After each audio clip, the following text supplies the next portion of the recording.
Hi, it's Chris Watkin, and I'm on a mission to find out whether self-employed estate agency is the right thing for the industry. And today I'm interviewing 5 or 6 people who've joined Keller Williams in the last year to find out why they went from employed agency to self-employed estate agency. Alex, thanks for joining me today. When did you become an estate agent, and why?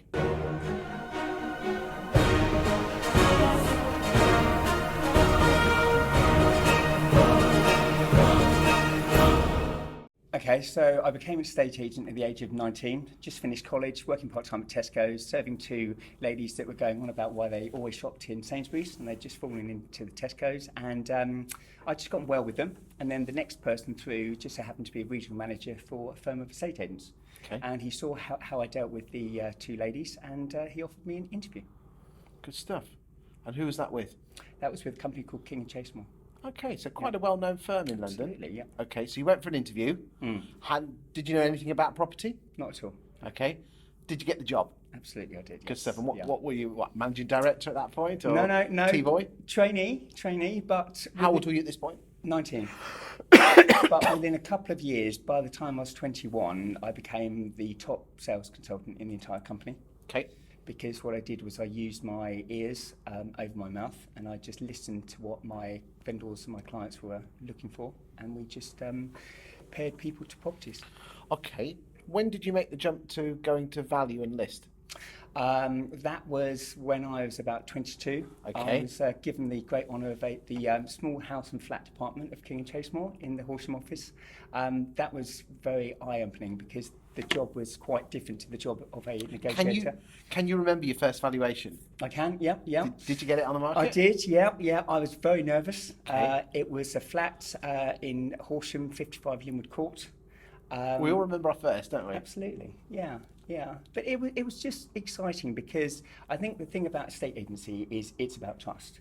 We're handling people's biggest assets, and I think certainly for me, the pleasure we got with selling it to a really nice couple who were on their first run of the ladder, that made a massive difference. Is that what you enjoy about estate agency? Absolutely. Yeah. I've never ever classed myself as an estate agent. When people ask me what I do for a living, yes, I am an estate agent, but we help people move. So we're now into the millennium, 2000, 2001. You got the branch manager's role. Same branch or a different branch? No, I was headhunted by a different company, but the same town. Yes. So I became a branch manager. So they waved the money in the car in front of you? They gave me some incentives, yes. Yes. So who did you move over to? I ran the Horsham office of Fox & Sons. Okay. And how was that? Really good, actually. Yeah? Yeah. How long were you there for? I was there for about 3 years, and then I was actually headhunted to go back to Countrywide, but rather than the King & Chase office, because there wasn't a vacancy, I went to run a different office in the same town again. Okay, so this was 2004. Okay. Branch manager, better role. Were you enjoying the job at this point? I loved it. I've always loved the job. Yeah. Okay, but let's be frank. 2004, 2005. Tough market. But you know, house prices are doing this. Everyone was putting their houses on the market. If you didn't enjoy it in 04, 05, 06, you need shooting. Yeah, absolutely. Okay. What happened in 07, 08 when the market went?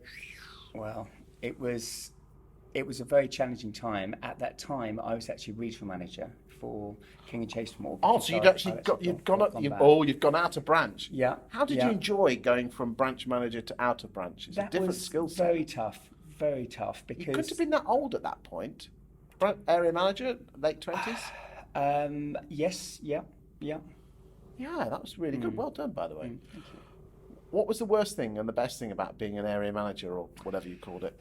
The worst thing was the level of disappointment, because other branch managers not holding to the same standard. They're not managing their teams to the same level that we would. I think that was very frustrating. Did you get taught how that different skill set to teach and guide? Yes, yeah. So by being with Countrywide, I did a really good training course, which was called SMDP, which was basically Senior Management Development Program.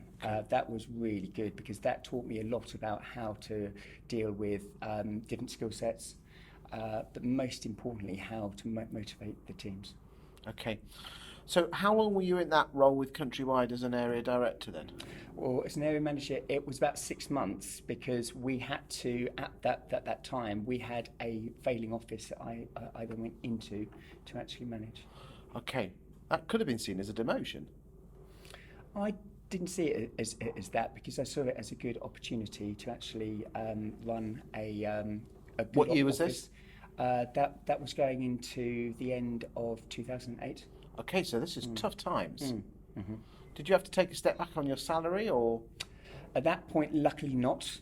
Okay. Because I'd been with the company for a while. They recognised my skill set. Okay. But I think most importantly, I then went on to a different role within the company, back to the town that I knew really well, back to the Country Homes Department, which is a market that I knew very, very well. Okay. And that was one of the... So did you sort that branch out then? Mm-hmm, yeah. And when did you go to the Country Homes Department? I went there about 9 months later. Which would be 09? That was going into 09, yeah.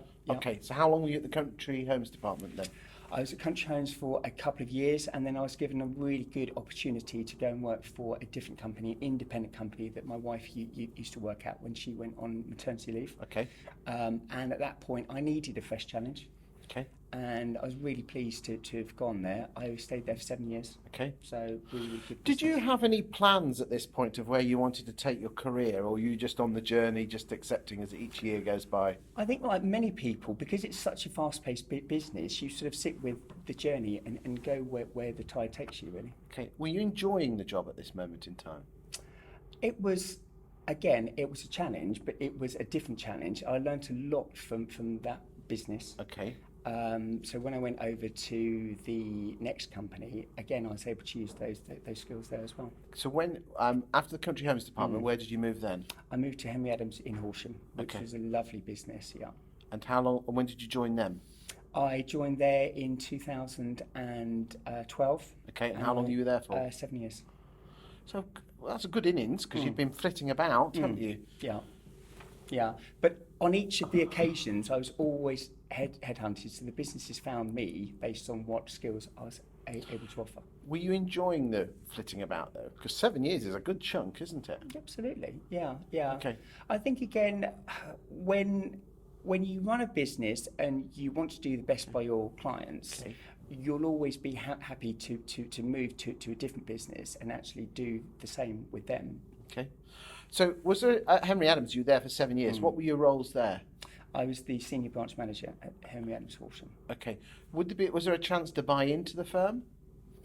Not at the opportunity that I had, because they already had an established partner structure. Okay. And had you hoped to kind of get your foot in the door there eventually? It was a consideration. But also, as I was beginning the 7th year, I had my discussions with Ben Taylor of Keller Williams, because Ben had been my managing director at King and Chasemore. Yes. So I had known him for a long time. Okay. We kept in touch. And I felt ready for a new challenge, because I think for me, I've held a high standard with how I've wanted business to be run. Okay. And I think the difficulty that I was finding was I wasn't able to maintain that standard through other people in the Henry Adams business. So by taking the opportunity to now start my own business, I was able to reset the clock. What did your wife think about you wanting to jack in, quite frankly, a damn good job as a senior branch manager with Henry Adams, and starting your own business with no money coming in? Well, on the basis that we'd always planned for her to be in the business, which she is in now as a fellow director, she had absolute confidence in my ability. And I think ultimately, when you've worked in a town where we have for the last 20 years, we know a lot of people, most importantly, know how much we care about the business. We had confidence. What fears did you have? Fears was obviously that the new way of doing things might not connect to the market at the pace that we needed it to. That was the standard fear. How long did you need to? How much? You have to have a lump of money to protect yourself. Yeah. How long did you give yourself before the money had to start coming in? We gave ourselves 9 months, and the money started coming in 6. So. Okay, and is it going in the right direction? Absolutely. Yeah. Okay, so what makes you and your wife one of the best Keller Williams performers? Because there are people in Keller Williams that are not performing very well. I think we work extremely well as a team. Sarah is incredibly litigious when it comes to just making sure that everyone around us is getting the Is best she the possible detail service. orientated perfectionist then? Yeah, Yeah, I've got one of them. yeah, yeah. You need it. But I think for us, we're known for the support that we offer. And I think having run, particularly when I ran the Horsham King Chastemore business, we had such a large volume, I wasn't able to get to know my clients on the kind of level that we do now.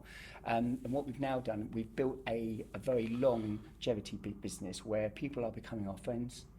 But to answer your question, Chris, we have followed the models of Keller Williams to the letter. But it's all scripts and it's all Americanized with 4-6-1s and basically grabbed some numbers and put them together 3-6-5-1s and things like that.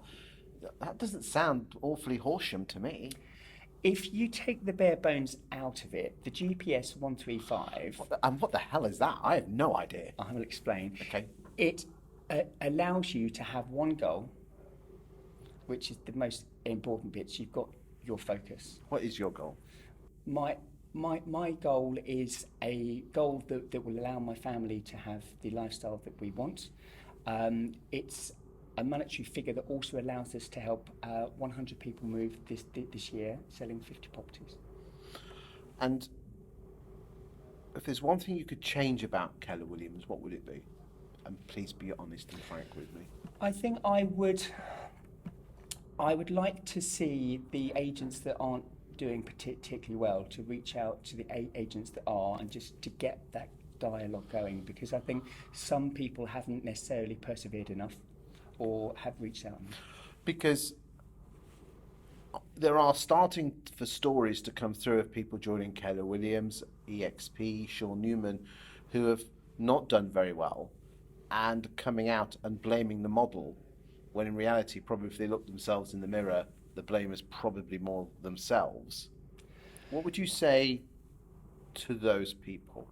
I think it's like a good recipe. If you follow something to the letter, it works. But that's robotic. It's not, because the business gives you the framework to succeed. And I think certainly, as we believe, it's our personality that allows us to differentiate ourselves from the competition. And you are genuinely getting the business that puts food on your plate of your family. Absolutely, we are. Yeah. Okay. And you're enjoying life. Absolutely. Yeah. And what's changed in your family and your marriage now that you're now working together? Are you happier? Is your family happier? Absolutely. Well, I see my children a lot more now, which is really, really good. Sarah and I work extremely well together. Okay. We have got the work-life balance pretty good. Is there room for improvement? Always. Okay. But I think the most important thing is we're doing a job that means a lot to us. We are in a community where we're selling houses very, very close to us. We sold 2 houses in our road over the last few months. And when people give that much of an opportunity to us, we take that really seriously. But it's also enabled us to choose our neighbours in one scenario, because we sold the house next door, which has been great. Thank you very much. My pleasure.